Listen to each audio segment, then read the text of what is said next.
eles desenvolveram as novas técnicas da timpanoplastia. Foi o início da era dos microscópios e algumas dessas técnicas são as técnicas descritas e desenvolvidas até hoje. Em 1956, mas eles também utilizavam o enxerto de pele. Em 1956, o Claros ele começou a utilizar periósteo da tíbia. Na era pós-microscópio, um dos autores que tem o maior renome na timpanoplastia é o John Shea. É um americano que ele começou a usar enxerto de veia com sucessos de fechamento da membrana timpânica. E o primeiro a utilizar a face do músculo temporal foi o Hermann, em 1965. E aí, dali para frente, a maioria dos cirurgiões começaram a utilizar também a face do músculo temporal. Em 1967, o Goodhill começou a usar o pericôndio do tragus, como um substituto para a face do músculo temporal, principalmente naqueles pacientes que já tinham feito timpanoplastias, e aí era mais difícil você ter que fazer um acesso maior para pegar a face do músculo temporal. Quer dizer, de lá para cá, pouca coisa se mudou em relação aos enxertos, né? Tem outros tipos de enxertos utilizados, enxertos homólogos. O próprio professor Riscala, na Escola Paulista de Medicina, ele desenvolveu aí na década de 90 um enxerto de placenta humana. Depois dos vírus e de transmissão entre humanos, isso foi deixado de lado e aí voltou-se a usar, quer dizer, sempre se usou a face do músculo temporal, o pericôndrio, e alguns até usando o periósteo. Então, o conceito mais amplo de timpanoplastia, na verdade, a timpanoplastia é considerada um procedimento de exploração da orelha média. Então, além da reconstituição da membrana timpânica, se faz uma exploração da orelha média, uma inspeção para remoção de possíveis tecidos inflamatórios, pólipos, manter a integridade da ventilação da orelha média, a observar a tuba auditiva. Então, esse é o conceito mais amplo. Então, na verdade, os objetivos desse procedimento cirúrgico seriam manter uma orelha seca, livre de doença e uma orelha estável do ponto de vista de inflamação, reconstituição da membrana timpânica, no intuito de proteger a orelha média contra micro-organismos da orelha externa e, além disso, melhora auditiva. Seria um terceiro objetivo, que foi o objetivo mais recente dentro da otologia, em termos de timpanoplastia. Então, reconstituição do sistema timpanoauricular na tentativa de melhorar a audição do paciente. Então, existem algumas classificações. Eu vou falar da classificação quanto ao tipo, que é a classificação usada pelo Wollstein até hoje. Quanto ao acesso, a gente pode dividir em 3 acessos. Quanto à posição do enxerto e quanto ao equipamento utilizado. O Wollstein, em 1952, então, ele descreveu uma classificação dividida em 5 tipos. Na verdade, o termo miringoplastia se refere ao quê? Se refere apenas à reconstituição da membrana timpânica sem fazer-se um inventário da cavidade da orelha média. Então, quando a gente fala em timpanoplastia, a gente está falando, então, sempre observar a orelha média e, eventualmente, remover tecidos inflamatórios, remover timpanosclerose, fibroses que possam atrapalhar a ventilação do sistema cavidade timpânica e mastoide. Então, a miringoplastia ela sairia da classificação de Wollstein, seria uma outra classificação, seria um outro critério. Então, a timpanoplastia do tipo 1 de Wollstein é quando você tem a integridade total do sistema ossicular. Então, você tem martelo, bigorna e estribo, os 3 estão íntegros. Você vai fazer o inventário da cavidade da orelha média e vai fazer a reconstituição da membrana timpânica.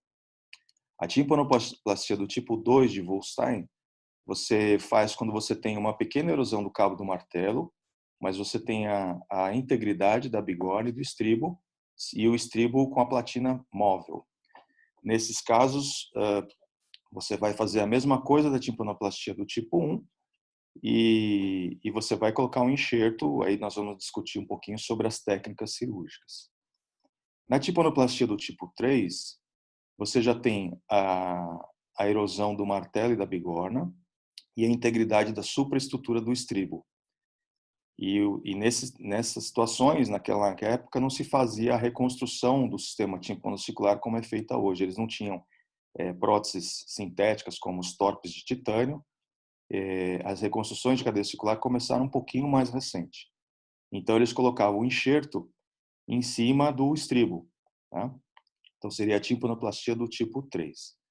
A timpanoplastia do tipo 4 é quando você tem a erosão de toda a cadeia circular, mas você tem a integridade da platina e a platina é móvel. Então, nesses casos, eles colocavam um enxerto em cima da região da janela oval e ficava como se a gente chamasse atualmente daquela microcaixa. Então, você teria uma cavidade timpânica pequena e com uma ventilação da tuba muitas vezes insuficiente, mas com essa cavidade menor ela era suficiente para manter a homeostase desse meio. E por fim, a timpanoplastia do tipo 5, quando você tem, além da erosão total da cadeia circular, você tem a platina fixa. Então, num primeiro momento, você fazia a reconstrução da membrana como uma timpanoplastia do tipo 4, e num segundo momento você poderia fazer a fenestração. Naquela época se fazia a fenestração do canal lateral, ou fazer a fenestração da própria platina, para você ter uma certa mobilidade. Obviamente que as técnicas cirúrgicas de 1952 para hoje, principalmente em termos de reconstrução da cadeia circular, mudaram drasticamente. Quanto ao acesso, a gente tem 3 tipos de acesso. O que muitas vezes a gente fala, vou fazer uma timpanoplastia endaural. Na verdade, a gente está se referindo a uma timpanoplastia transcanal. A endaural, ela foi descrita por Lempert. Então, as incisões de Lempert, que na escola, a gente usa muito pouco esse tipo de incisão, a maioria dos serviços usa muito pouco a incisão de Lempert atualmente, mas a incisão de Lempert, ela é considerada um acesso endaural, que eu vou comentar um pouquinho como que são essas incisões. O acesso transcanal, ela pode ser feita tanto por endoscópio quanto com o microscópio.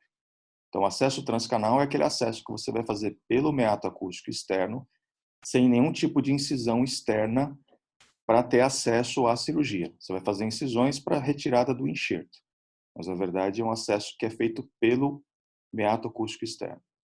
E a via retroauricular, que é uma via clássica, uma via antiga e que é utilizada também até hoje.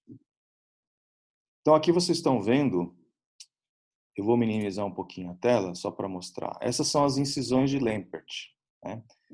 Então existem 4 tipos de incisões de Lempert. A tipo 1, que é chamada de suprameatal. Aqui nessa figura vocês estão vendo já uma tipo 2. A tipo 1 seria entre o tragus, aqui está o tragus, entre o tragus e a região anterior da hélice. Então essa seria a Lempert do tipo 1, que é a suprameatal. A do tipo 2, ela se estende a sua incisão no sentido inferior e pega praticamente a metade da porção posterior do meato acústico externo. Então essa é a Lempert do tipo 2. A Lempert 3, ela estende essa incisão mais para posterior, pegando toda a porção posterior do meato acústico externo, começando pela sua porção cartilaginosa. Então, é praticamente na transição entre a concha e o poro acústico externo. Então, esse seria a Lempert do tipo 3. E a Lempert do tipo 4, você estende essa incisão na região do lóbulo da orelha. Você vai pegar a transição entre a porção cartilaginosa do meato e o lóbulo da orelha. Então, é uma incisão maior. Para que você faz uma Lempert do tipo 4, por exemplo? Quando você quer fazer uma mastoidectomia, você quer ter acesso tanto à região superior da mastoide quanto à ponta da mastoide. A Lempert do tipo 3, quando você quer fazer um acesso pegando apenas o antro e o átidus adiantro, por exemplo. Então, dependendo da situação, você vai usar um tipo diferente de incisão. Eu vou mostrar um vídeo agora só para mostrar como é que é a Lempert do tipo 1, que é a mais utilizada para as timpanoplastias. Então, esse aqui é um vídeo que eu tirei da internet. Tem até musiquinha. Então, primeiro faça a limpeza do conduto auditivo, do meato acústico. Vocês estão vendo aqui uma perfuração ampla. Aqui os rebordos timpânicos. Tá? Então, primeiro a limpeza. Você pode lavar o meato, tirar a cera, tirar pele descamativa. Depois a infiltração com uma solução anestésica. Então, essa solução você pode usar uma Chilo com vasoconstritor, um para 100 mil, por exemplo, ou um para 200 mil. Faz a infiltração também da região onde vai ser feita a sua incisão. Então, agora a incisão, então, entre o tragus e a porção mais anterior da hélice. Faz essa incisão acompanhando o movimento da cartilagem da hélice. Então, primeiro, aqui está sendo feito com bisturi lâmina 15, né, um bisturi frio. Secção do subcutâneo, remoção da face do músculo temporal. Aí é feito um levantamento do retalho na porção cartilaginosa do meato para expor a porção óssea. Então, na transição entre a porção cartilaginosa e a porção óssea. Então, é feito esse levantamento para expor a parte óssea do meato acústico externo. Aí é feito o reavivamento dos rebordos da perfuração da membrana para tirar aquele anel fibroso. Isso é feito geralmente com uma ponta curva, né? Ou pode ser feita com microgancho também. Então, esse é um passo importantíssimo de qualquer timpanoplastia, principalmente quando a gente fala em técnica inlay e underlay. E aqui, a confecção do retalho de pele meatal com incisão às 6 e às 12 horas. Aí levanta-se o retalho e faz-se uma técnica underlay. Então, essa é a incisão de Lempert para a timpanoplastia. Aqui foi feito, no caso, uma timpanoplastia do tipo 1, que a cadeia ossicular estava íntegra e a membrana perfurada. O acesso transcanal, que a gente tem feito atualmente, na maior parte dos nossos pacientes, é por via endoscópica, né? Eu falei um pouquinho sobre cirurgia endoscópica numa outra reunião, então não vou entrar em detalhes quanto a isso, só mostrando então aqui a posição, o paciente deitado, geralmente com a cabeça uma pequena elevação a 30 graus, um pouco de proclive, e o cirurgião ele pode tanto operar sentado quanto operar em pé, né? Vai depender um pouco do tempo cirúrgico. Às vezes, como uma timpanoplastia, uma técnica em lei é bem rápida, às vezes o cirurgião prefere ficar de pé para ficar na mesma altura do monitor. Quando é uma cirurgia maior, uma cirurgia mais demorada, eu particularmente prefiro sentar do que ficar em pé. E aqui o ideal é ter um apoio de braço para você não cansar o braço na cirurgia. E a abordagem retroauricular, ela tem algumas vantagens, né? Então, por exemplo, se você vai fazer uma via overlay, o ideal é que se faça uma abordagem retroauricular. Essa abordagem retroauricular a gente faz a mais ou menos 1 a 1,5 centímetros atrás do sulco retroauricular. Então você pode fazer a incisão tanto com uma lâmina fria como um bisturi elétrico. E quais são essas vantagens? Então, primeiro, a visualização do rebordo anterior, principalmente naqueles pacientes que têm aquela saliência óssea na parede anterior ou na parede posterior, que você não consiga ver o rebordo anterior. Hoje em dia, a gente tem feito no nosso ambulatório sempre a videootoscopia para ver se a gente consegue ver o rebordo anterior. Na maioria das vezes, mesmo com aquela saliência óssea, a gente tem uma boa visualização do rebordo anterior com endoscópio. O grande problema é que muitas vezes o meato ele é muito estreito e você só consegue pôr o endoscópio, você não consegue manipular lá dentro. Então, meato muito estreito, pacientes que têm pouco rebordo anterior ou não visualização do rebordo anterior, o ideal é que se faça uma via retroauricular. Acessos overlay e qualquer tipo de acesso que vai envolver uma canaloplastia tem que ser feito um acesso retroauricular. A diferença entre canaloplastia e meatoplastia é que na canaloplastia você vai mexer na porção óssea do meato. E a meatoplastia você vai mexer na porção cartilaginosa, que é o que a gente faz geralmente quando você tem uma estenose mais lateral do meato acústico, ou quando a gente faz uma técnica de mastoidectomia técnica aberta. Então, aqui só para mostrar a incisão, rebordo anterior, depois que se faz o descolamento do periósteo e remoção da face do músculo temporal, a gente faz uma incisão transfixante na pele da parede posterior do meato acústico, e geralmente a gente coloca uma gaze, essa gaze vai tracionar o pavilhão para o sentido anterior e o afastador vai ser colocado em cima dessa gaze para a gente ter um bom acesso à região anterior e posterior do meato. Então, nessas situações, quando você tem um meato acústico muito estreito por saliência óssea, a gente pode fazer a tal da canaloplastia. Existem basicamente duas técnicas de canaloplastia. A técnica chamada medial lateral. Essa é uma técnica que eu particularmente gosto bastante. Quando você vai fazer uma timpanoplastia underlay, você precisa ver o rebordo anterior para ver se tem eventualmente um resíduo de rebordo, se é uma perfuração marginal ou se é uma perfuração central. Você faz uma infiltração na parede anterior do meato, no caso aqui mostrando um abaulamento ósseo na parede anterior, que é bastante frequente. Faz a infiltração, faz duas incisões verticais na transição entre o ânulo timpânico e a parede óssea do meato.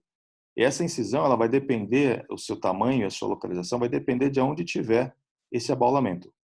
Quanto menor o abaulamento, as incisões vão estar mais próximas. Aqui no caso mostrando uma incisão aproximadamente a 1 hora do relógio e aqui aproximadamente às 4 horas do relógio. Aí a gente faz um descolamento retrógrado, ou seja, de medial no sentido lateral. Então levanta-se esse retalho e aí você tem um acesso para você brocar dentro do meato acústico. Por isso a via retroauricular é preferência nesses casos. Quando você faz a via endoscópica, por exemplo, você tem pouco espaço para você brocar dentro do meato. Então você teria que ter um afastador do poro acústico para você conseguir ter espaço para fazer isso. Então a via retroauricular, quando você tem uma canaloplastia indicada no pré-operatório, é a via preferencial. Você faz o broqueamento, a partir do momento que você consegue ver todo o rebordo anterior, consegue chegar a ver bastante o ânulo timpânico, aí você está satisfeito com a sua canaloplastia, você reposiciona esse retalho no sentido inferior. Esse retalho ele vai, se você não lacerou essa pele, que é importantíssimo nessa cirurgia, não lacerar essa pele, porque nessa faixa anterior a gente não tem um feixe vascular muito bom. Então, se você lacerar muito essa pele, o que vai acontecer? Vai ter exposição óssea. E aí você pode ter granuloma, você pode ter infecções, e às vezes você acaba evoluindo o paciente para uma otite externa crônica, que é uma doença bem difícil de tratar. Quais são as desvantagens? Eu só falei de vantagens, então, as desvantagens, primeiro, é difícil você identificar a transição entre o ânulo e o meato acústico, então tem que ser mais na palpação. Esse abaulamento, ele atrapalha o descolamento, então tem que ter bastante cuidado, você tem que ter uma faquinha, geralmente eu uso aquela faquinha de Rosen em 45 graus. O descolamento, ele começa na pele mais fina, a pele perto da membrana ela é mais fina do que a pele na transição ósseo-cartilaginosa. Ela requer um treinamento cirúrgico maior, então a gente tem maior risco de lesar o retalho. Então, eu recomendo para quem está começando a operar timpanoplastia, não fazer essa técnica no primeiro momento. Pegar um pouquinho mais de mão cirúrgica para depois fazer. Você pode fazer a canaloplastia lateral para medial. Basicamente é a mesma coisa, só que ao invés de fazer a incisão medial, você vai fazer uma incisão lateral na transição ósseo-cartilaginosa, usando as incisões verticais, já as mesmas incisões verticais, e esse descolamento é de lateral para medial. Aqui é muito mais fácil descolar, porque você consegue ver o osso, então você vai conseguir transpor esse abaulamento e quando você expõe então a parte óssea, é importante nesse retalho, tanto nesse retalho lateral medial quanto medial lateral, colocar um anteparo. A gente usa geralmente como a via retroauricular, a gente vai usar o Vicryl geralmente para fechamento do tecido subcutâneo e do periósteo. Então eu pego aquela plaquinha do Vicryl, aquela plaquinha metálica, corto um retângulo e coloco esse retângulo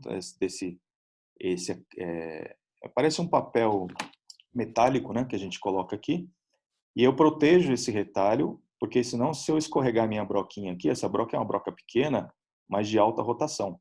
Qualquer escorregada que eu der na minha mão, eu vou acabar com o retalho.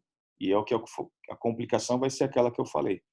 Fica a área óssea exposta, você vai ter que colocar algum enxerto ali ou um pedacinho de fáscia, porque se ficar a área exposta, você vai ter complicações no pós-operatório. Então, protege-se esse retalho, faz o bloqueamento, depois reposiciona o retalho e aí você faz a sua timpanoplastia. Aqui, no caso, vai ser feita uma underlay, né? Eu vou explicar depois a técnica overlay, que na overlay é um pouquinho diferente essa canaloplastia. Então, quanto à posição do enxerto, então nós falamos da classificação quanto ao tipo, quanto ao acesso, quanto à posição do enxerto. Então, o enxerto pode ser colocado de uma maneira chamada inlay, ou seja, ele é colocado nas camadas da membrana timpânica. Essa é uma técnica mais recente do ponto de vista de técnica cirúrgica.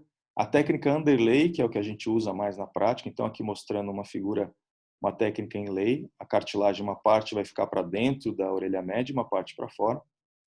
A técnica underlay, que é a mais utilizada em todos os lugares, inclusive na Escola Paulista, e a técnica overlay, que é utilizada em algumas situações. E existe mais recentemente uma descrição de uma técnica mista chamada over-under. Então vamos falar um pouquinho sobre cada uma dessas técnicas.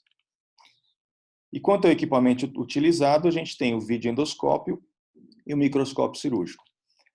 Então, com o advento da videoendoscopia cirúrgica, o que a gente tem notado é que nós temos feito muito menos cirurgias via retroauricular, nós temos conseguido adaptar os nossos materiais para esse tipo de cirurgia com um bom resultado, e isso faz com que a gente evite uma incisão retroauricular, que tem maior risco de infecções, maior risco do paciente ficar com uma orelhinha abano, por exemplo, requer um cuidado pós-operatório maior.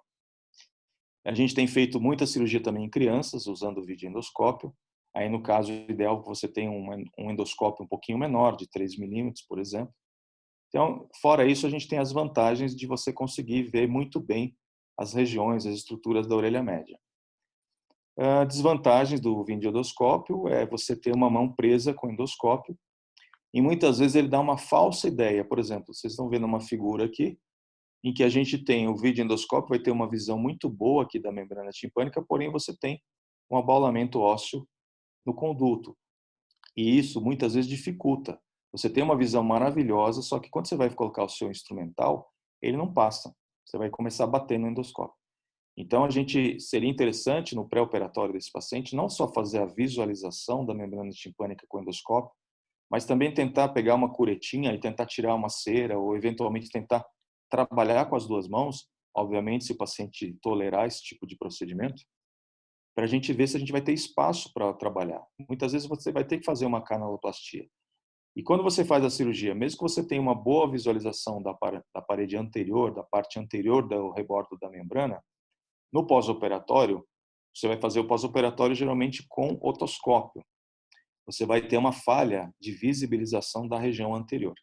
Então, quando você fez a cirurgia com endoscópio e teve dificuldade de ver o rebordo anterior, mas conseguiu fazer a cirurgia, o ideal é que você faça também um pós-operatório usando a fibra óptica. Aqui algumas fotos que eu já mostrei na outra aula, né, só para mostrar a visão com endoscópio, que é muito boa, né, principalmente aqui região do mesotímpano, isso aqui com uma ótica de 0 graus, a gente consegue ver um monte de estrutura, né, facial, canal lateral, eminência piramidal, aqui pontículo, aqui o tendão do tensor do estapédio, desculpa, processo cocleariforme. Visão do epitímpano também é muito boa. Mas o fato de você ter visão boa não significa que você vai ter acesso bom. Então a gente pode colocar uma fibra ótica angulada de 45 ou de 70 graus. Muitas vezes a gente consegue ver o rebordo, a parte anterior do recesso supratubário. Porém, você vai ter uma dificuldade de manipulação, mesmo tendo uma boa visibilização. Visão do retrotímpano com ótica de 30 graus.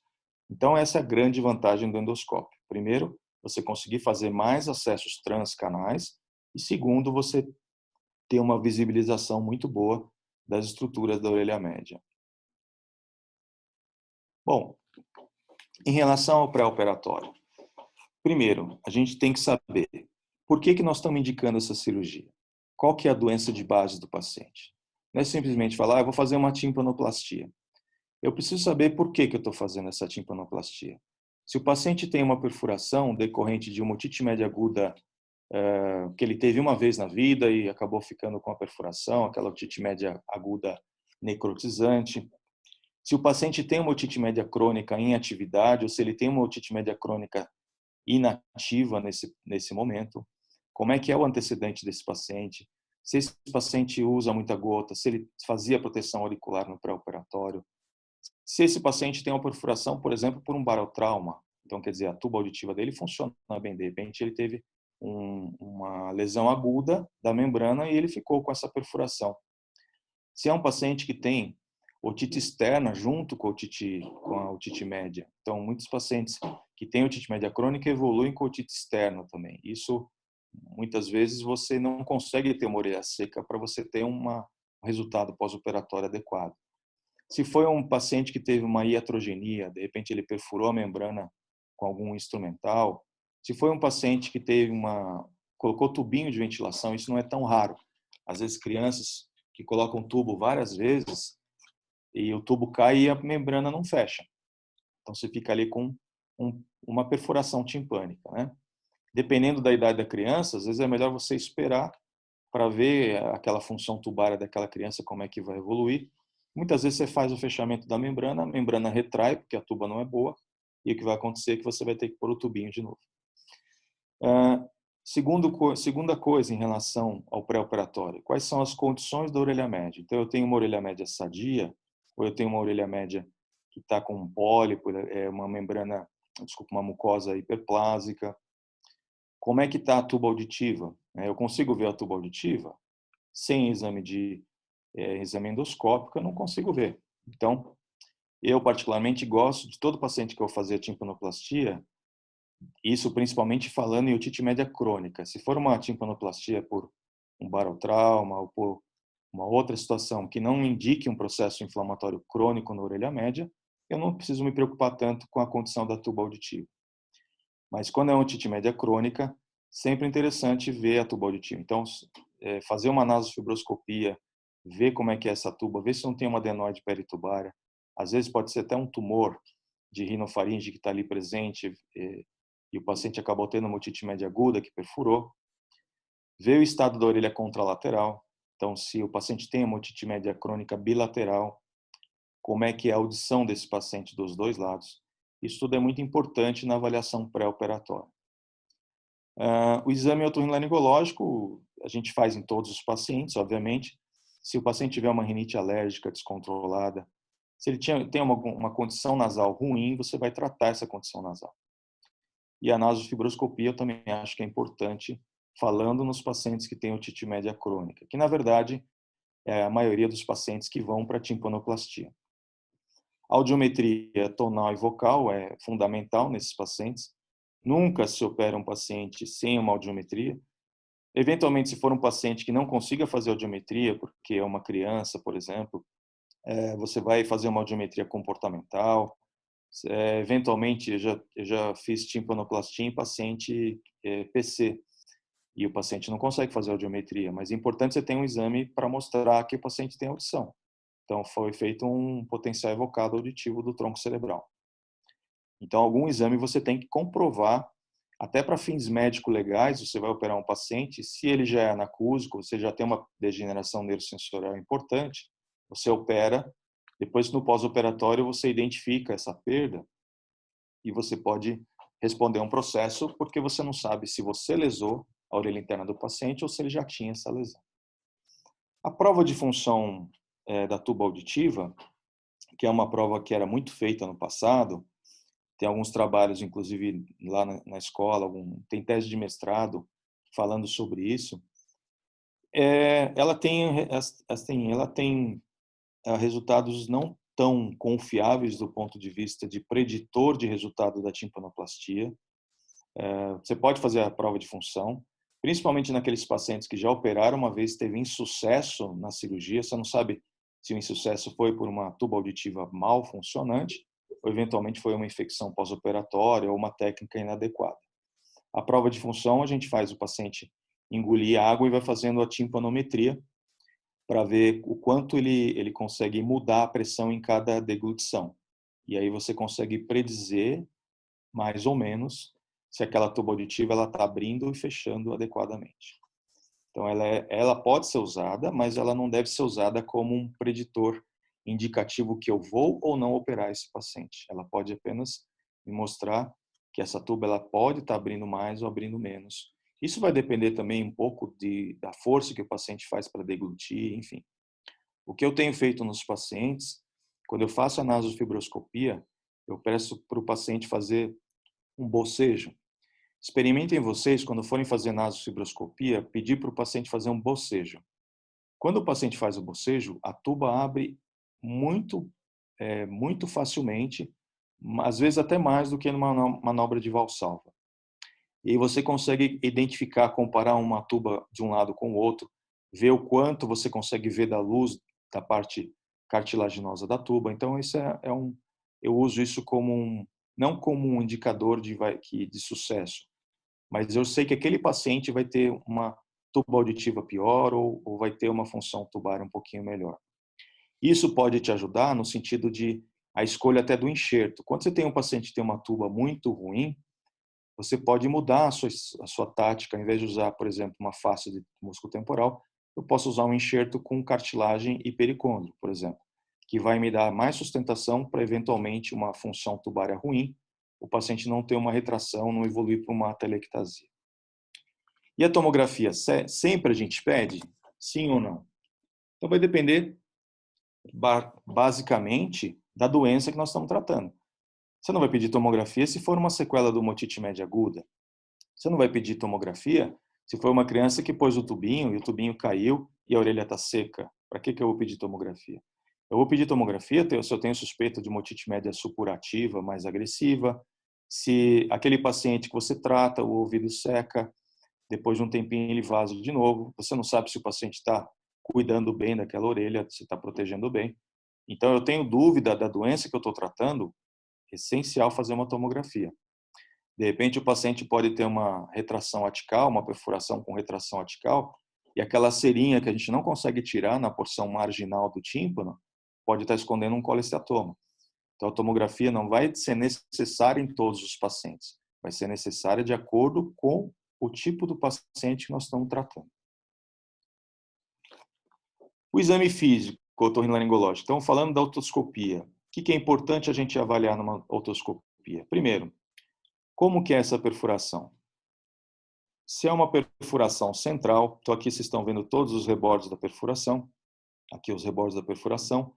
Então, eu tenho uma perfuração central. Aonde está localizada? Na região anterior, aqui é o cabo do martelo. Então, eu tenho uma perfuração central anterior, ela não está localizada na parte flácida da membrana timpânica, eu tenho menos risco de migração epitelial, eu tenho uma mucosa da orelha média com aspecto muito bom. Isso indica o quê? Que é uma doença, ou é uma sequela de uma otite média aguda que o paciente teve na infância, ou eventualmente o paciente tem uma otite média crônica inativa.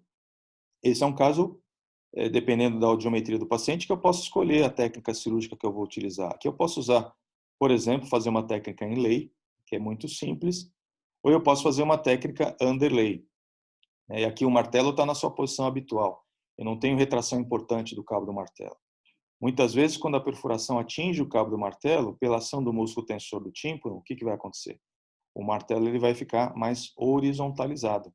Então, às vezes, eu vou ter que mudar a minha estratégia cirúrgica. De repente, eu vou ter que fazer uma técnica mista, ou de repente, eu vou ter que usar um outro tipo de enxerto. Aqui é uma perfuração que a gente chama de inside out, ou chamada também de explosiva. Isso aqui foi uma doença na orelha média que evoluiu por uma perfuração timpânica. Isso aqui eu já vi muito parecido com essa otoscopia em crianças que colocaram tubo de ventilação. Às vezes o cirurgião faz uma timpanotomia muito grande, o tubo fica frouxo, ao invés de ficar 6 a 8 meses, um tubo de curto, ele fica 15 dias, e o paciente evolui com isso aqui. Aqui a gente está vendo timpanosclerose, então sinais de afecção crônica, né? Ou de sequela. Muito diferente dessa situação. Aqui eu tenho uma perfuração também anterior, aqui é uma orelha esquerda, o cabo do martelo, eu já vejo retração em cima do cabo do martelo, retração na região da janela redonda aqui estaria a janela oval. Aqui eu vejo uma mucosa com uma secreção hialina, mas existe uma secreção, uma mucosa hiperplásica, eu não consigo ver o rebordo anterior, então é outra doença, nós estamos falando de doenças extremamente diferentes do ponto de vista de sintomas. Pode ser que essa aqui possa evoluir para uma supurativa, né? Mas no momento não está supurando.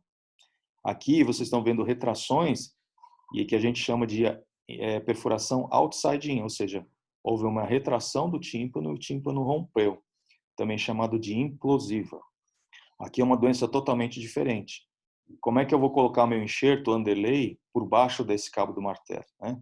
Muitas vezes aqui tem placa de timpanosclerose, já tem erosão da cadeia ossicular.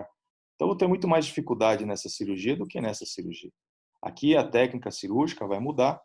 Eu tenho que imaginar que isso aqui é uma doença que eu vou ter que controlar melhor. De repente, eu vou ter que fazer um pós-operatório mais demorado para esse paciente, exatamente para entender qual é o comportamento dessa otite. Se essa é uma otite que eu vou fechar essa membrana a partir do momento que a orelha ficar seca, por pelo menos uns 3 meses, ou eventualmente eu vou ter que fazer uma tomografia, vou ter que fazer uma timpanomastodectomia. Então, a otoscopia é extremamente importante para a gente planejar qual é o nosso procedimento. Cuidados pré-operatórios. Então, sempre quando você pega uma orelha que está úmida a maior parte do tempo, a gente vai ter que aspirar aquela secreção. Não adianta ficar pingando remédio, gota otológica, em orelha úmida, sem aspirar. Você vai pegar aquele monte de secreção, vai jogar, não vai fazer efeito. Então, aspira, seca bem aquela orelha. Se tiver pólipo, cauteriza aqueles pólipos. De repente, a pessoa está num processo de agudização e não necessariamente ela tem uma doença anamastóide. Então, vamos tentar primeiro secar essa orelha. Então, aspirando, usando gota otológica e ver o comportamento. A gente não pode ter pressa de indicar a cirurgia, a não ser que seja um paciente com colesteatoma, com uma situação totalmente diferente. Então, esses cuidados pós-operatórios são extremamente importantes. Orientar o paciente para proteção auricular. A gente costuma usar o famoso algodão com óleo de amêndoas, óleo de Johnson. Se o paciente não tem condição de comprar óleo de cozinha mesmo, azeite, qualquer coisa que possa impermeabilizar aquele algodão. E aqui eu deixo 2 perguntas para vocês, que vocês podem, eu vou responder, na verdade, mas essa é a minha opinião, depois a gente pode discutir sobre isso. Opera-se timpanoplastia na infância, ou seja, faz a timpanoplastia na criança? Essa é uma dúvida. Qual que é a idade ideal para você operar uma criança, né? Então, a gente opera a qualquer idade? A minha opinião, e de muitos autores, é que crianças muito pequenas, geralmente abaixo de 4 anos de idade, 5 anos de idade, você só vai operar se for estritamente necessário. Primeiro, se a criança tem doença bilateral, ou seja, ela tem uma perda condutiva bilateral. Essa criança vai ter dificuldade para o aprendizado, ela vai ter dificuldade na escola. Então, você está pensando não só na perfuração da membrana, como também na audição da criança. Se você consegue fazer uma técnica cirúrgica menos invasiva, com bons resultados do ponto de vista de cicatrização e de melhora auditiva, você pode indicar a cirurgia. Se você tem, ou qual é o problema de operar uma criança muito pequena? Primeiro, os cuidados pós-operatórios. A criança não vai deixar você aspirar direito aquela orelha, você vai colocar gelfan no conduto, você vai ter que dar algum ponto para tirar o enxerto, vai ser difícil você tirar os pontos. E essa criança está numa fase em que ela tem muita infecção de via aérea. Então, essas crianças, até os 5 anos de idade, é a faixa etária que tem maior incidência de otites, de rinossinusites, de IVAs, propriamente dito. Então, isso vai dificultar você ter uma estabilidade dessa orelha média. Outro detalhe, a tuba auditiva. Existe uma imaturidade natural da tuba auditiva nessa idade. Então, eu indicaria numa criança abaixo de 5 anos de idade, desde que ela tenha doença bilateral com comprometimento auditivo, impactante do ponto de vista de aprendizado, e essa criança ela tenha infecções recorrentes, ou seja, agudizações muito frequentes, porque a criança não quer ficar sem entrar na piscina, água do mar, e também, às vezes, os pais eles se cansam de ficar protegendo a orelha da criança toda vez que ela vai tomar banho. Se você falar qual seria a idade ideal para fazer uma timpanoplastia, seria a partir dos 10, 12 anos de idade, né? Mas nessa faixa etária, entre 5 e 10 anos de idade, hoje com as técnicas mais recentes, né, de timpanoplastia em lei, a gente consegue ter uma cirurgia menos invasiva, com menos necessidade de cuidados pós-operatórios. Então, na minha concepção, antes dos 5 anos, em casos extremamente bem definidos. A partir dos 5 anos, você já pode fazer usando uma técnica em lei. Obviamente que isso vai depender um pouco da perfuração do tímpano que a criança tiver. E a partir de 10 anos de idade, você pode usar qualquer técnica cirúrgica.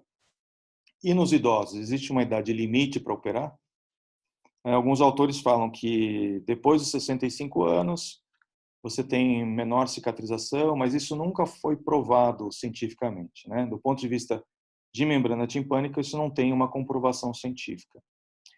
Hoje em dia, as pessoas estão vivendo mais. E as pessoas idosas usam um aparelho auditivo.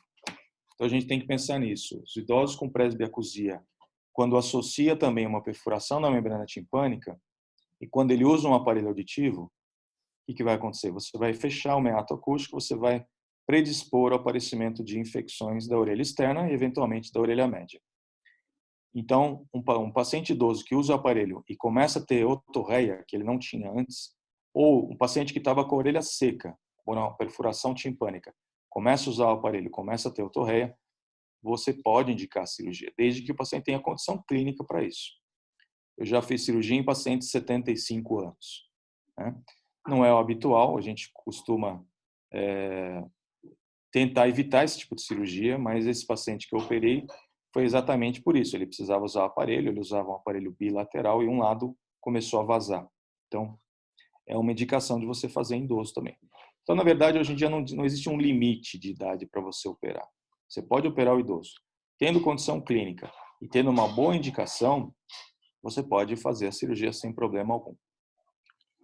Em relação à técnica cirúrgica, essa é a parte que os residentes gostam da aula, né? Então, vamos falar sobre cirurgia. A técnica cirúrgica mais recente descrita, na verdade, foi o Roland Ivey, em 1988, um americano que descreveu, na verdade, uma meringoplastia.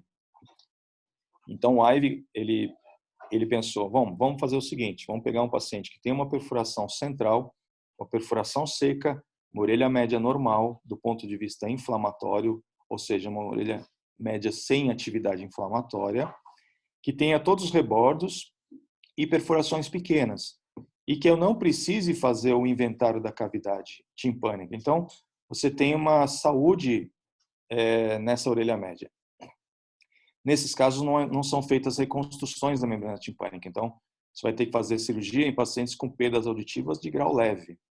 Se você tiver uma perda mais importante, você vai ter, eventualmente, que fazer um inventário da região da cadeia ossicular e, eventualmente, uma reconstrução da cadeia ossicular. Lembrar que as perfurações posteriores, principalmente na região póstero-superior ou na transição entre superior e inferior, você pode ter perfurações nessa localização com comprometimento auditivo importante. Por quê? Porque se essa perfuração estiver em cima da janela redonda, você perde a oposição de fases entre as janelas e você vai ter um comprometimento auditivo com um gap bastante grande. E isso não é causado pela erosão de cadeia ossicular, e sim pela localização da perfuração. E isso pode, com uma timpanoplastia em lei, você resolver o problema também. Então, seriam essas indicações. Então, para você fazer a técnica em lei, você tem que ter perfuração central. Qual o tamanho da perfuração? Isso depende. O Ivey, quando ele descreveu para perfurações menores do que 40%. Hoje em dia, a gente tem usado para perfurações até maiores, né? Alguns cirurgiões gostam de fazer, mesmo para perfurações bastante importantes, acima de 50%, tem utilizado a técnica em lei. Eu, particularmente, quando é mais de 50%, ou ali no limite entre 50%, eu não gosto muito. Por quê? Porque aquela cartilagem que vai ser colocada do tragus, ela varia de espessura, de pessoa para pessoa. Então, tem pacientes que têm cartilagens extremamente finas e tem pacientes que têm cartilagens muito grossas. E tem alguns trabalhos mostrando que se a cartilagem tiver uma espessura maior que 0,7 milímetros, você vai ter uma rigidez da membrana timpânica. Então, muitas vezes o paciente tem uma perda condutiva leve, você faz a timpanoplastia inlay, usando uma cartilagem um pouco mais grossa, você vai ter uma piora auditiva. Ou você vai ter uma persistência da perda auditiva. Como um dos objetivos da cirurgia é a tentativa de melhora auditiva, você teve um insucesso na sua cirurgia. A grande vantagem dessa técnica, né, é uma técnica fácil, é uma técnica que você pode fazer com endoscópio muito facilmente, é uma técnica que a gente, como eu já comentei, você pode fazer em crianças pequenas, não exige um pós-operatório muito intenso do ponto de vista de aspiração otológica, e por isso ela é uma técnica que está sendo utilizada muito atualmente. Então eu vou mostrar para vocês um filminho aqui. Deixa eu tentar maximizar aqui.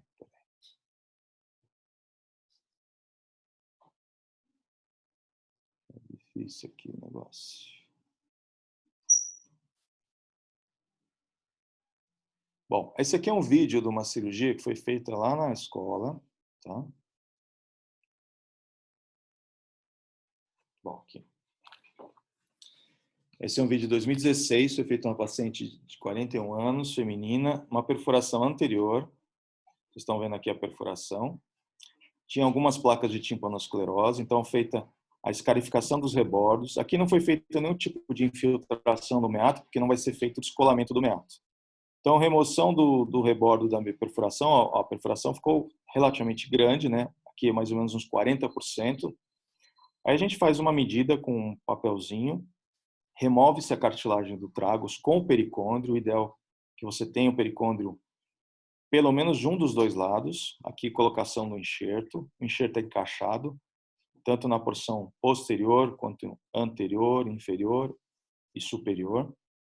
Aí você vê se o enxerto está bem fixo. Essa foi a técnica descrita por Ivey. A gente coloca gelfuan, o Ivey descreveu simplesmente a colocação no enxerto sem colocação de gelfuan. Essa aqui é uma perfuração puntiforme do outro lado. Então, na técnica inlay, você não precisa descolar retalho, essa é uma grande vantagem, a técnica se torna mais rápida, com menos chance de você lesar esse retalho tímpano-meatal. Você pode utilizar a técnica em perfurações de tamanho médio, né? Só um segundo, pessoal. Ô, pessoal, eu tô...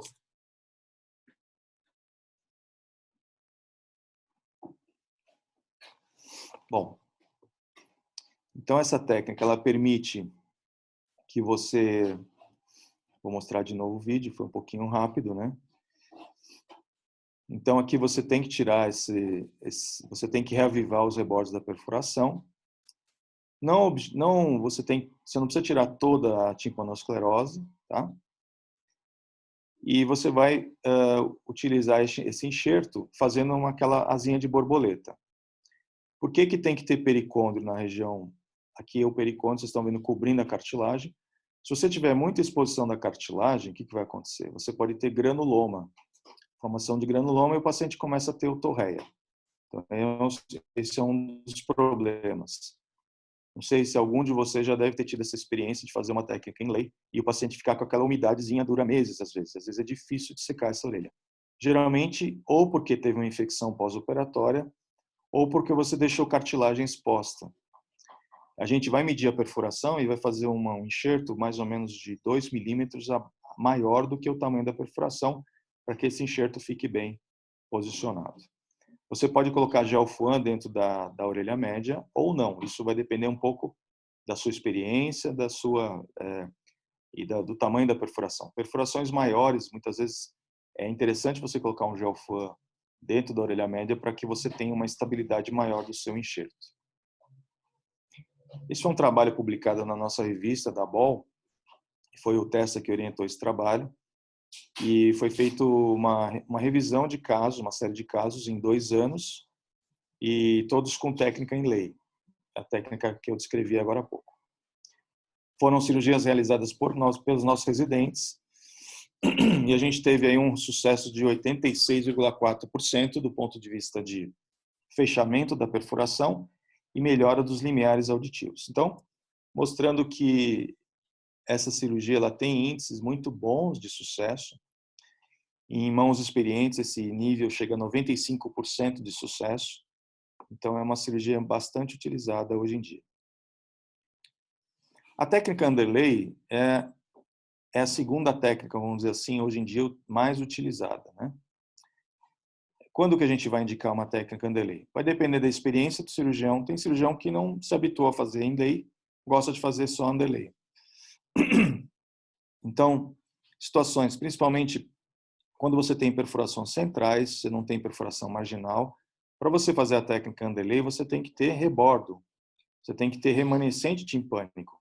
Porque, na verdade, o que vai acontecer? O enxerto que você vai colocar, ele vai servir de ponte para que o epitélio externamente da membrana timpânica ele seja direcionado para a sua reepitelização. Na verdade, a gente tem dois tipos de migração epitelial na membrana timpânica. A gente tem uma migração chamada centrípeta, né, e centrífuga. Então, a centrífuga vai fazer o quê? Vai levar restos epiteliais junto com a cera para a orelha externa, para ser eliminado pelo conduto. E a centrípeta vai fazer com que haja uma cicatrização. Então, quando você coloca um enxerto nessa perfuração, quando você reaviva os rebordos, tirando aquele ânulo fibroso, você está estimulando os fibroblastos a fazerem, e os queratinócitos também, para fazerem uma reepitelização. E a camada média, a camada interna do tímpano, ela também ocorre um processo de reepitelização. Então, você vai ter uma membrana que, na verdade, a gente chama de membrana dimérica, porque a camada média, que é constituída por fibras elásticas e fibras de colágeno, ela não reconstitui totalmente. A gente acaba vendo, muitas vezes, na otoscopia, aquela membrana bem fininha, que a gente chama de monomérica, mas, na verdade, a gente não sabe se é uma camada monomérica ou se é uma camada dimérica. A gente acaba usando esse termo quando a gente vê uma membrana mais afinada. Então, indicação.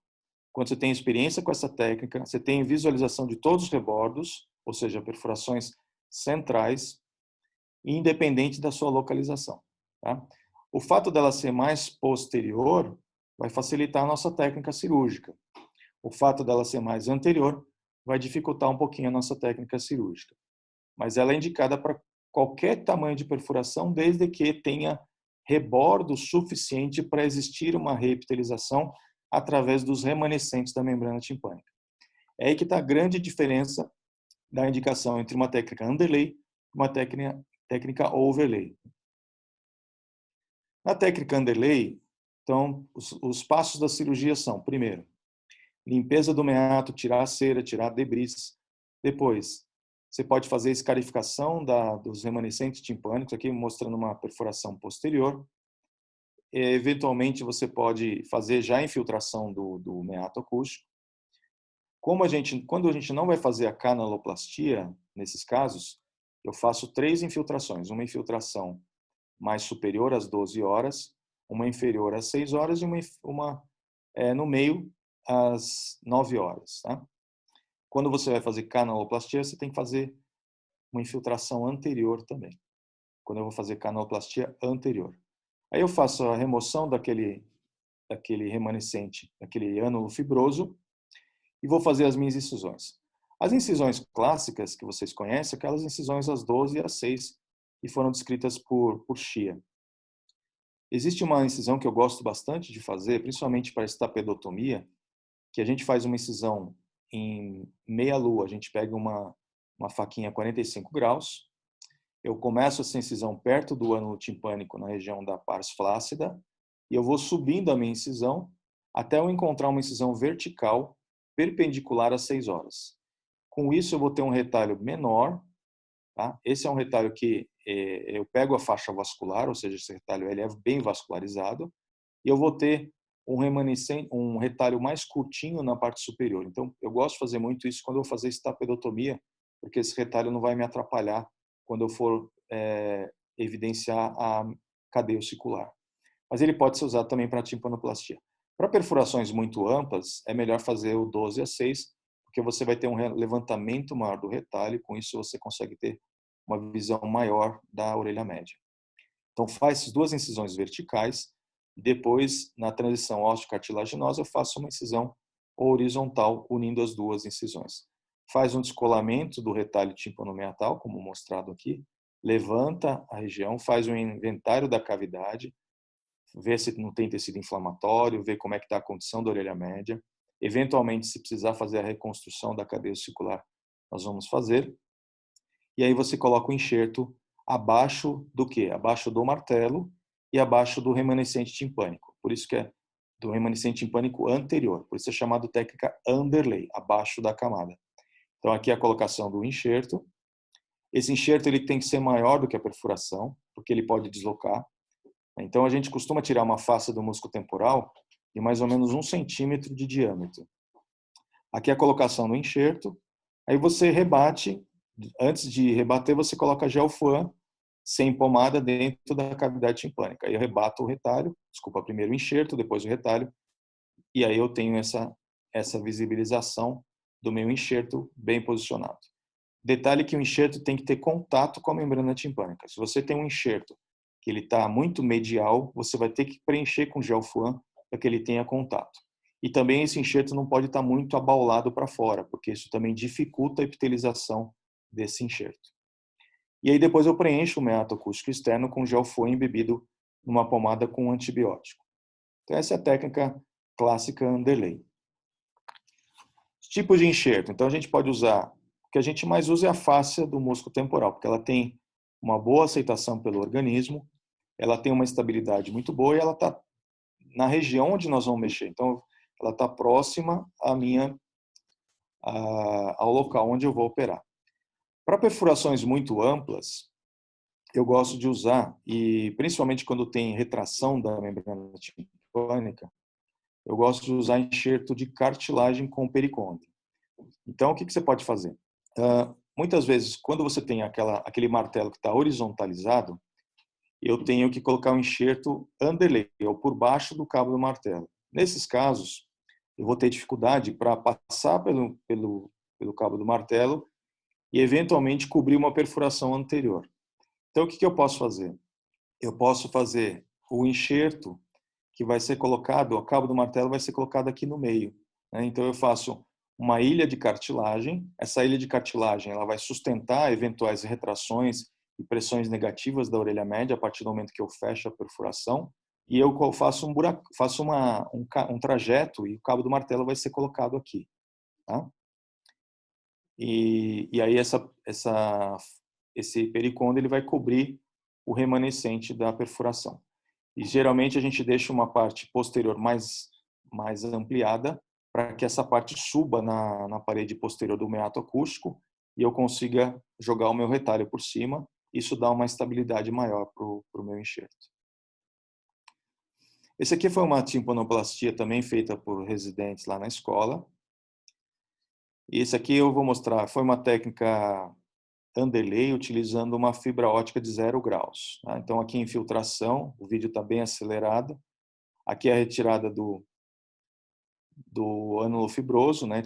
Retirada. Vocês veem que após a retirada do ânulo muitas vezes fica muito pouco remanescente timpânico. Então, algumas vezes é opcional fazer uma técnica overlay nesses pacientes. Aqui a incisão às 12 e às 6 horas. Tá? E aqui a incisão horizontal.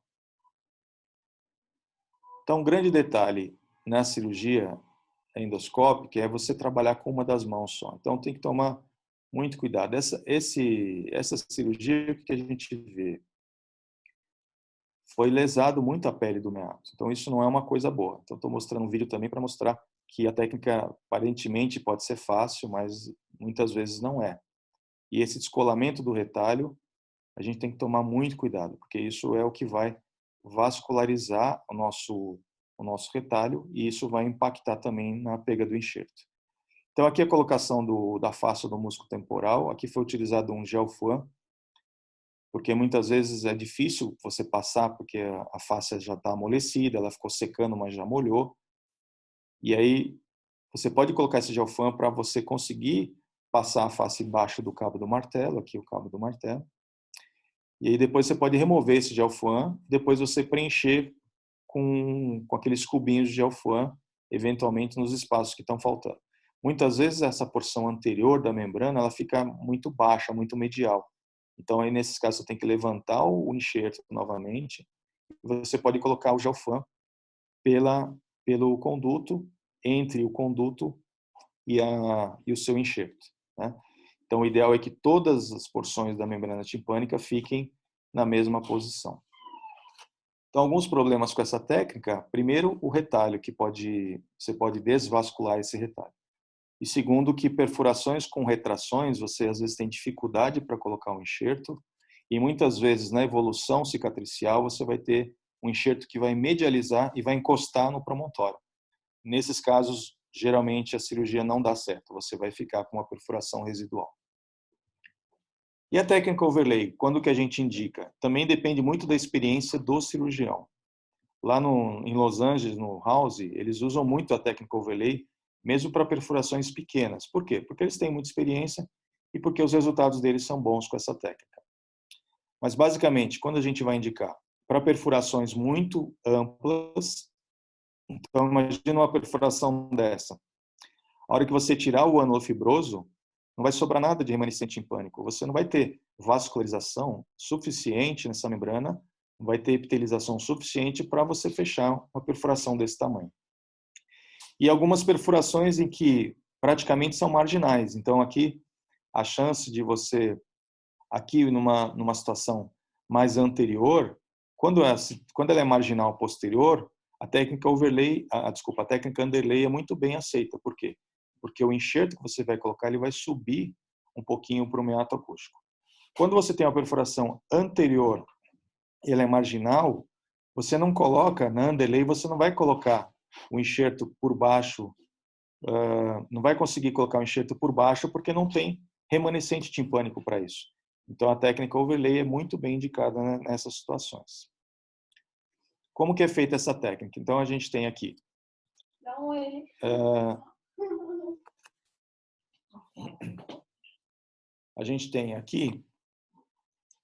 primeira fase, você faz a infiltração do meato. Então, a gente vai infiltrar tanto a porção superior, média e inferior do meato, quanto a porção anterior do meato. Por que anterior? Porque nós vamos fazer uma canaloplastia. Depois nós fazemos um retalho. Então, a gente faz uma incisão vertical aproximadamente a 1 hora e uma incisão aproximadamente às 9 horas. Alguns autores descrevem uma incisão às 11, né? Mas o problema é que essa faixa vascular, se você fizer muito curtinha, ela não vai ter nutrição suficiente para você ter uma epitelização desse enxerto. Depois disso, a gente faz essa infiltração. Depois a gente vai fazer, então, a incisão superior a 1 hora e a incisão inferior às 9 horas.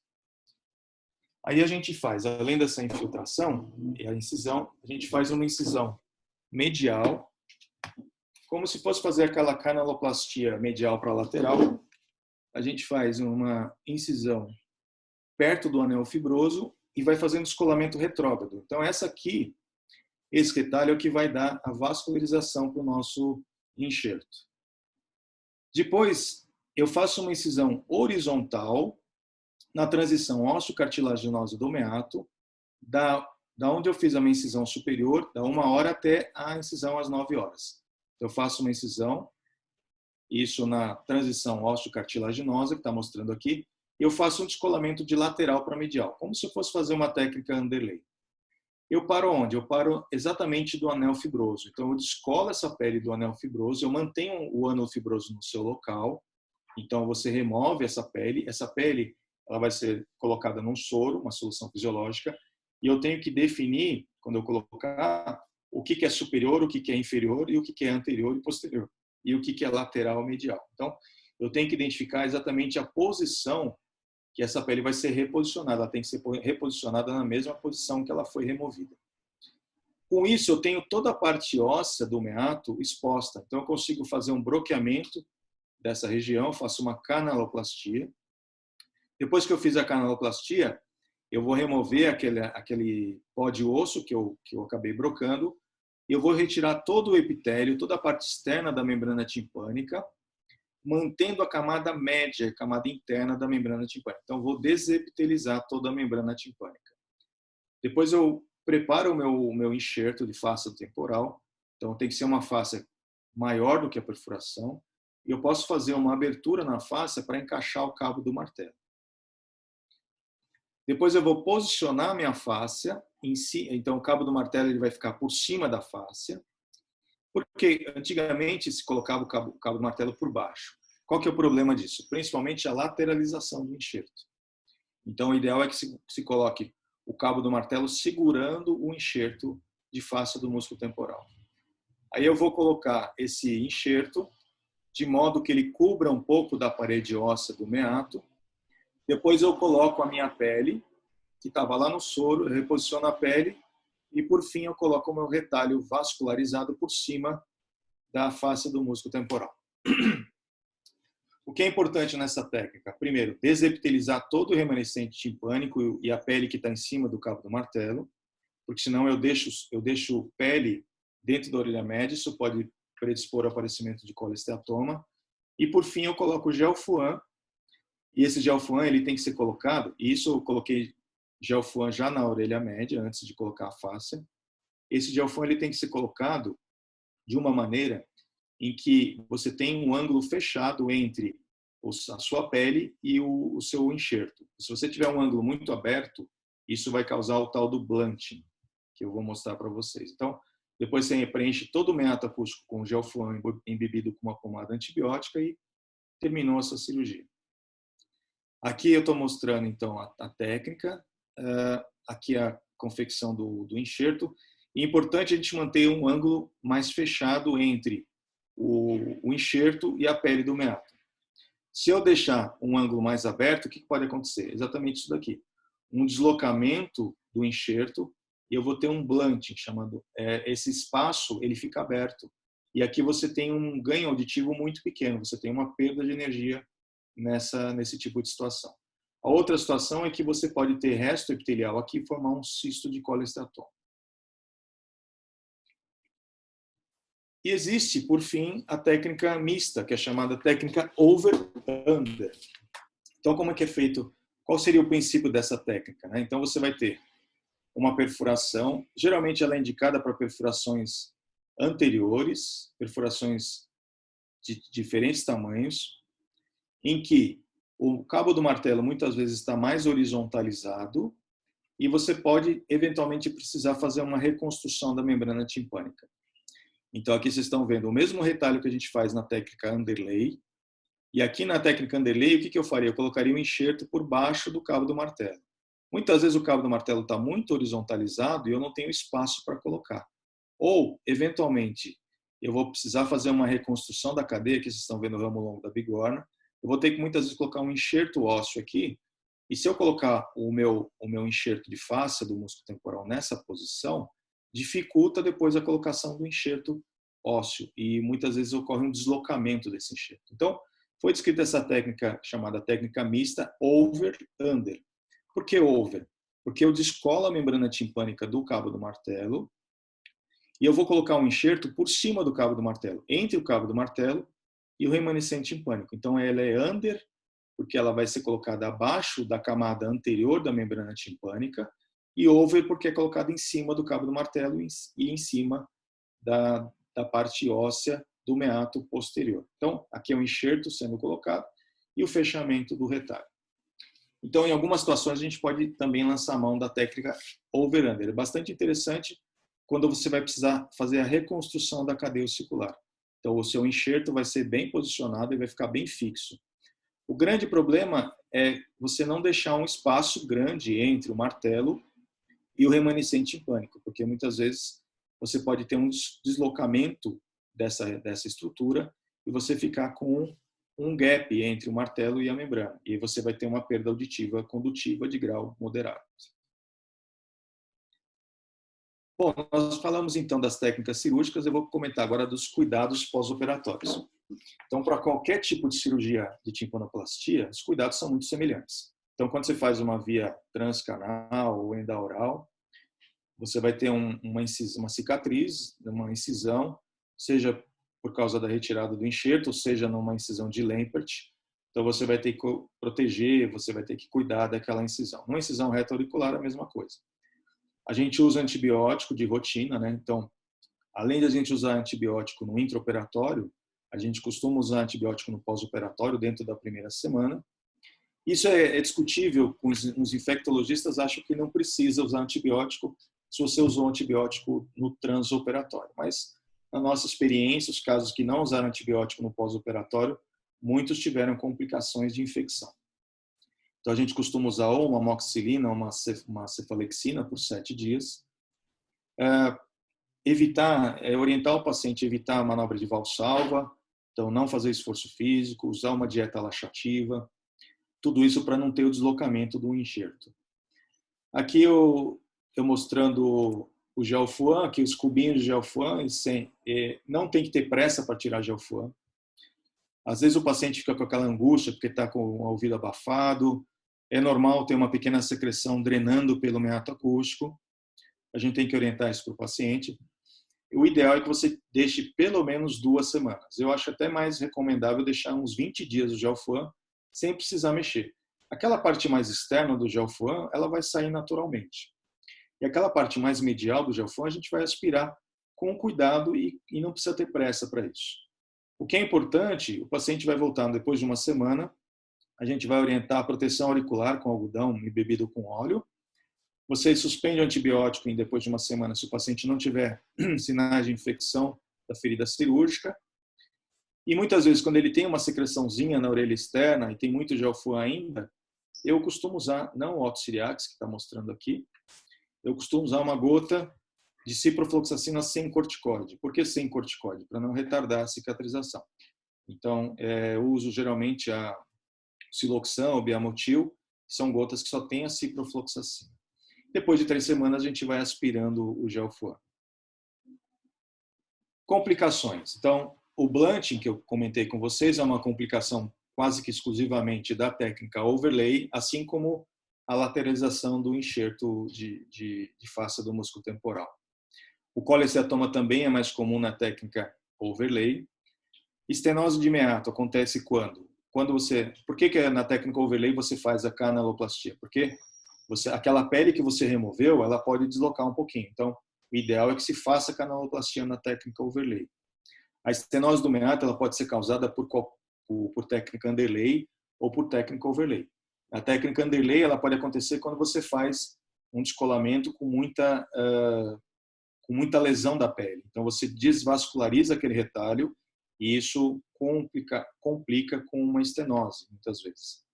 Bolsa de retração, piora da audição. Então, muitas vezes, você, pela manipulação da cadeia ossicular, você pode ter piora auditiva. Então, você pode ter uma piora auditiva neurosensorial, que é pior para o paciente. Tontura, alguns pacientes têm tontura pela manipulação da orelha média.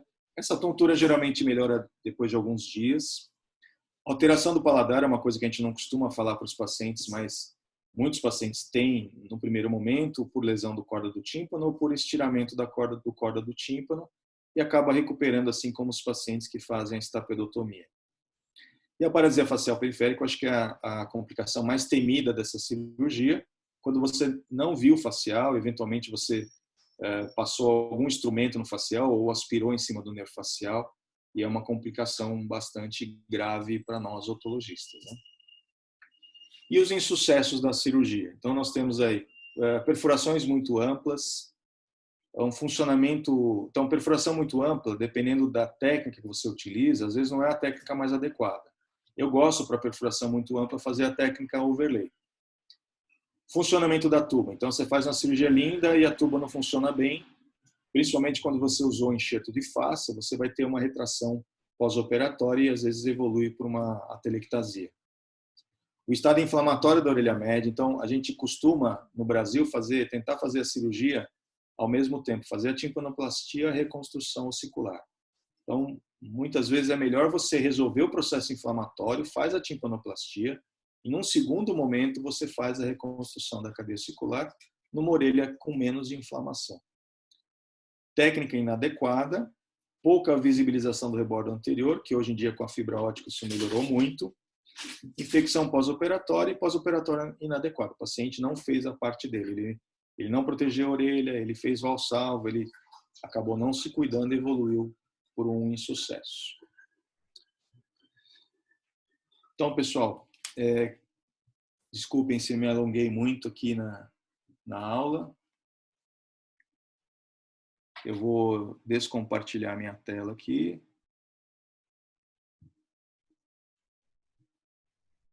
Deixa eu ver como é que...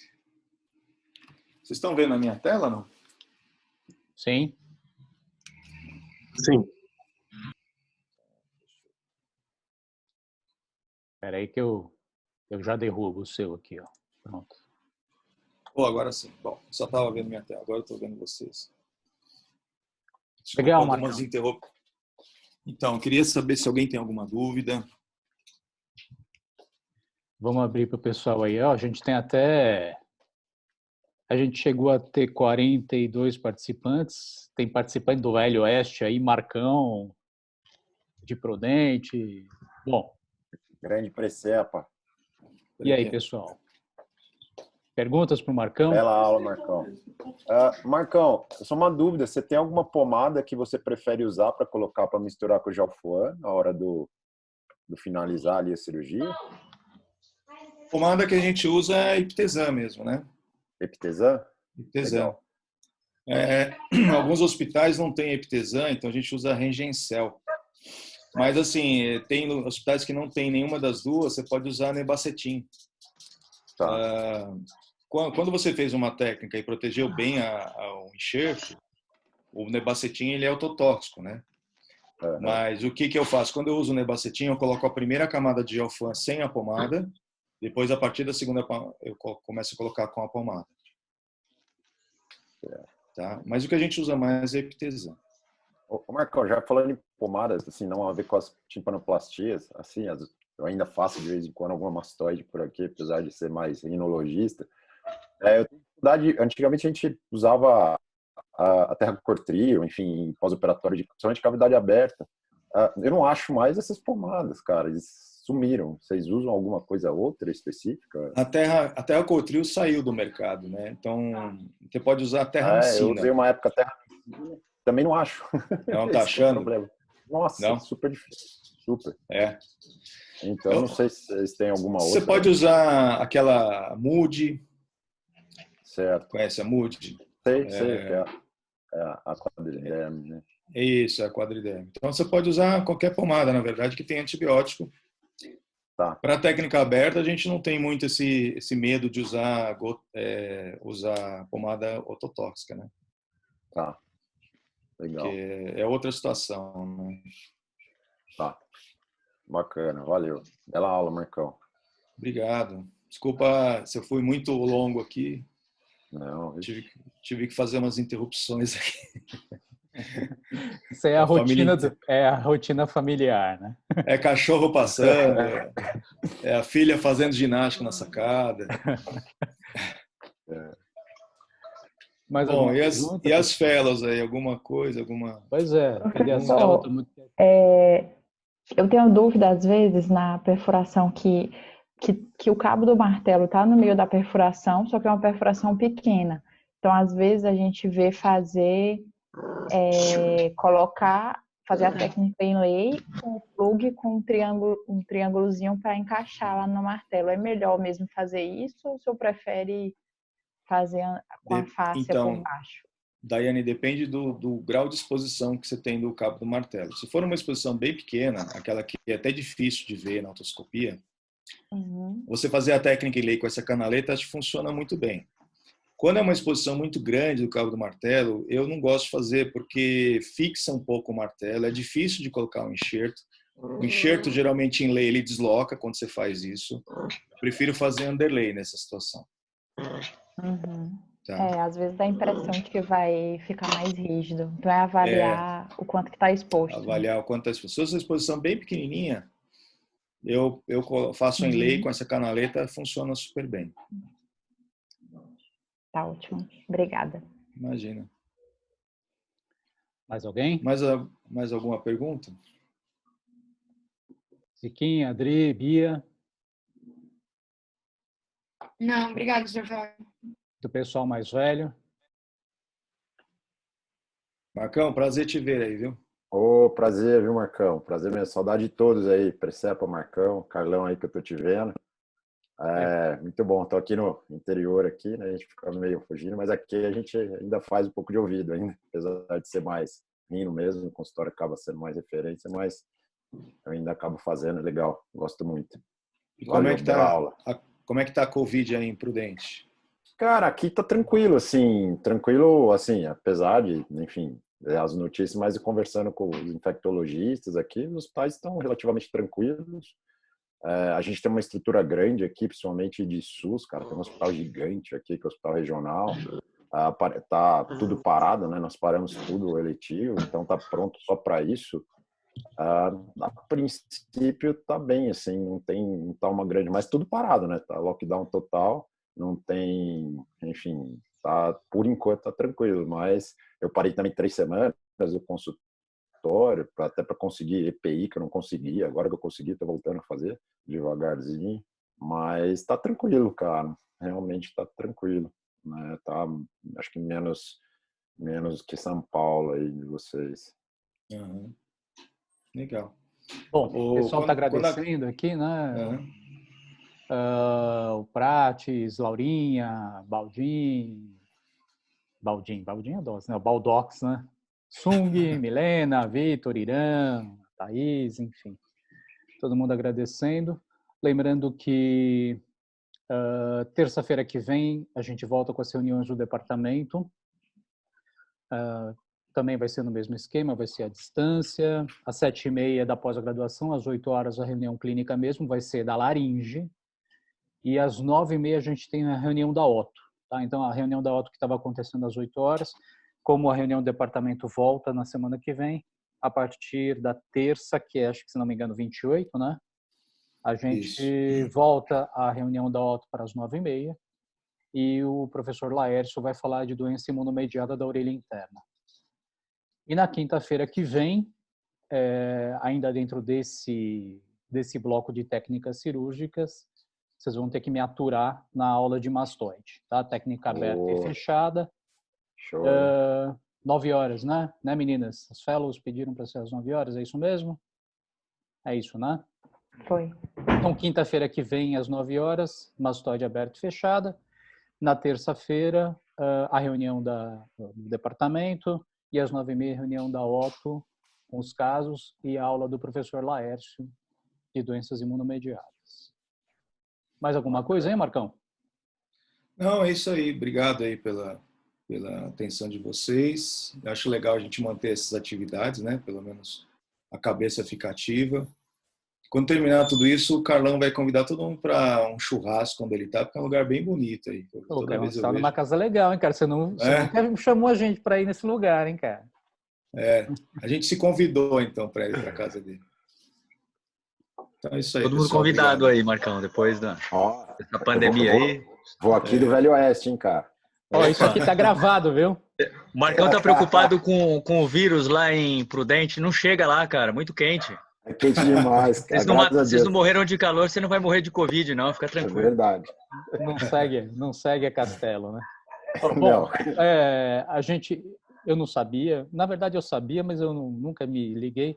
Mas essa aula ficou gravada. Eu não sei como que a gente vai poder disponibilizar depois. Se o Marcão disponibilizar os direitos autorais, a gente pode liberar aí, mediante uma pequena contribuição, né, Marcão? Com certeza. Beleza. Valeu, pessoal. Valeu. Tchau. Obrigado, hein? Valeu. Final de semana. Parabéns, Marcão. Um abraço. Valeu, Marcão. Obrigado, abraço Marcão. a todos aí. Tchau, tchau. Tchau, tchau.